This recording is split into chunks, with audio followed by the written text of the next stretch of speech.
प्रिय बच्चों, आज हम बाजरे के अर्गट रोग के बारे में अध्ययन करेंगे।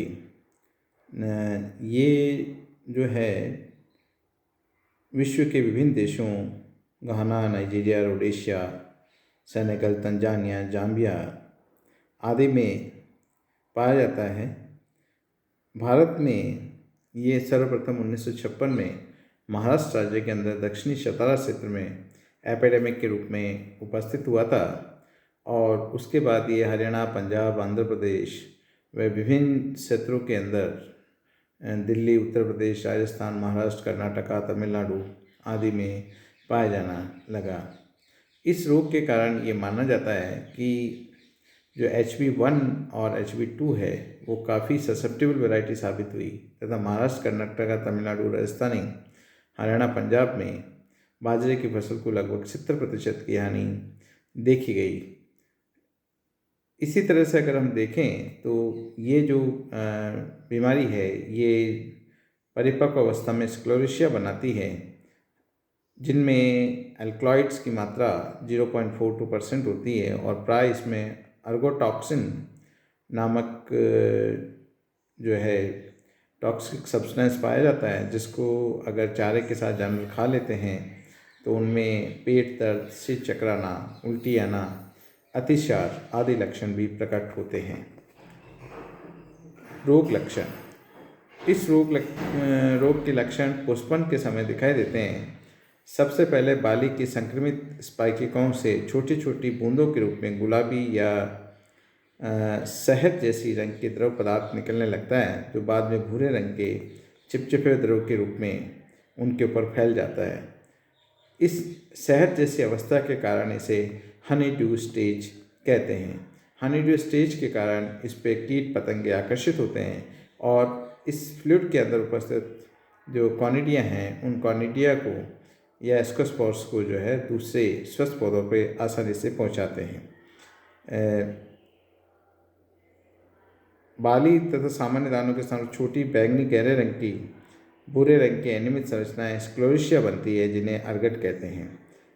जब ये इसके बाद वाली अवस्था होती है तो ये काफ़ी कठोर हो जाते हैं और इसमें जो संरचना बनती है उनको दबा के देखें तो उसमें काफ़ी मजबूत होती हैं, टूटती नहीं हैं।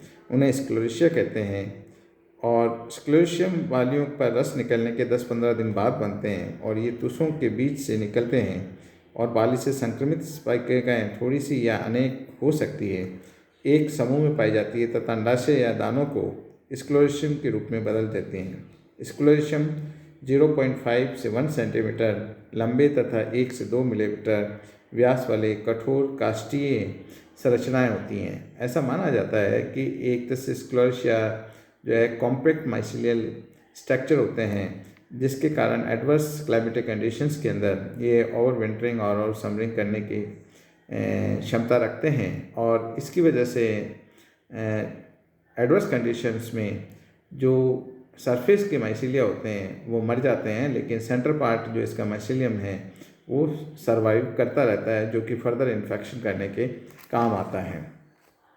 जहाँ तक इसके रोगजनक का सवाल है, ये क्लेविसेप्स फ्यूजिफॉर्मिस के द्वारा फैलती है। यदि इसका हम सिस्टमिक पोजीशन देखें तो ये सब Mycota, Eumycota, subdivision Ascomycotina, class Pyrenomycetes, order Clavicipitales और फैमिली क्लेविसिपिटेसी, जनरा क्लेविसेप्स और स्पीसीज फ्यूजिफॉर्मिस कहलाता है। बाजरे में ये 3 विशिष्ट अवस्थाओं स्पेसिलिया या हनीड्यू स्टेज, स्क्लेरोसियम स्टेज और एस्कसदानी स्टेज पर मिलते हैं। अगर इनको हम डिटेल में देखें तो पुष्पन के समय एस्कस बीजाणु पेरिथीशियम से बाहर निकलते हैं और वायु द्वारा स्वस्थ पुष्पों पर पहुंच जाते हैं।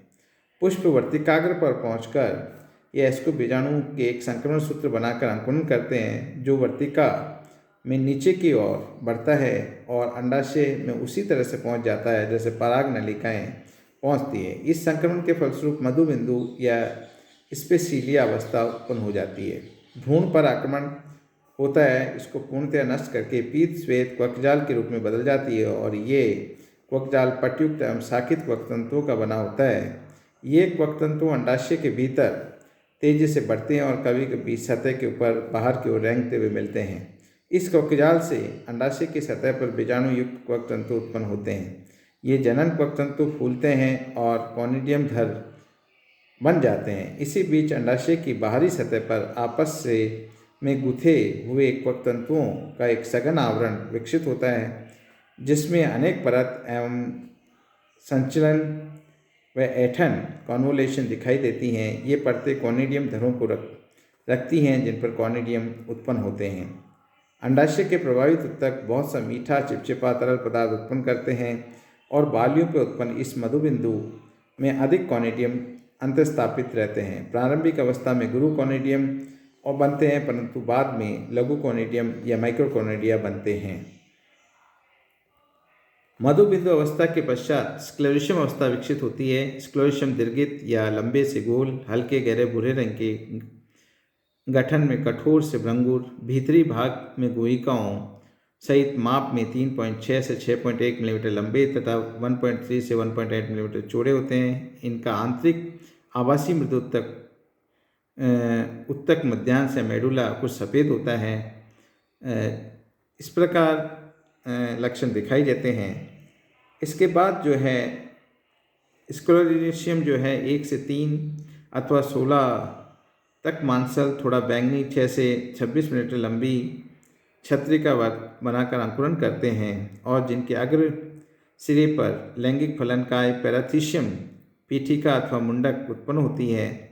ये पीठिकाएं गोलाकार एवं हल्के गहरे भूरे रंग की होती हैं तथा इनकी सतह के ऊपर पैराथीशियमी प्रोजेक्शन दिखाई देते हैं। मुंडक की अनुप्रस्थ काट ऊतक में अंतस्थापित अनेक नासपति रूप पैराथीशियम दिखाई देते हैं। ये पूर्णतः विकसित पीठिकाओं में अर्धवर्ताकार ढंग से व्यवस्थित रहते हैं। पैराथीशियम की बाहरी निकली हुई ग्रीवा एक लगभग 37 माइक्रोन व्यास वाला ओस्क रखती है तथा इसमें पैराफाइसिस उपस्थित होते हैं। ये इसकी संरचना के बारे में हुआ। डिजीज साइकिल रोग को उत्पन्न करने के लिए संक्रमित बालियों से प्राप्त बीजों पर उपस्थित कॉनिडियम अथवा स्क्लेरोशियम या इनमें इनकी सतह पर उपस्थित कॉनिडियमों की भूमिका रहती है। कॉनिडियम को 13 महीने तक जीवनक्षम बने रहते हैं। कॉनिडियम की संबंध भूमिका के अतिरिक्त रोगजनक वक्र की एक मौसम से अगले मौसम में चिरकाल तक मुख्य साधन तथा एक क्षेत्र से दूसरे क्षेत्र में फैलाव का प्रमुख साधन मृदा में पड़े बीजों के साथ मिश्रित स्क्लेरोशियम होते हैं। बीजों के साथ मिश्रित स्क्लेरोशियम बुआई के समय मृदा में प्रवेश कर जाते हैं और खेत में पड़े स्क्लेरोशियम वर्षा में लगभग 30 से 45 दिनों बाद अंकुरन करते हैं। सामान्य रूप से स्क्लेरोशियम का अंकुरन फसल में पुष्पन के साथ होता है और एस्को बीजाणु को वायु प्रवाहों द्वारा नवजात पुष्पों पर पहुंचा दिया जाता है। एक अंडाशय में संक्रमण होने के कारण समीपवर्ती अंडाशय दानों का बनना प्रभावित होता है जिसके परिणाम स्वरूप दानों की संख्या बहुत घट जाती है।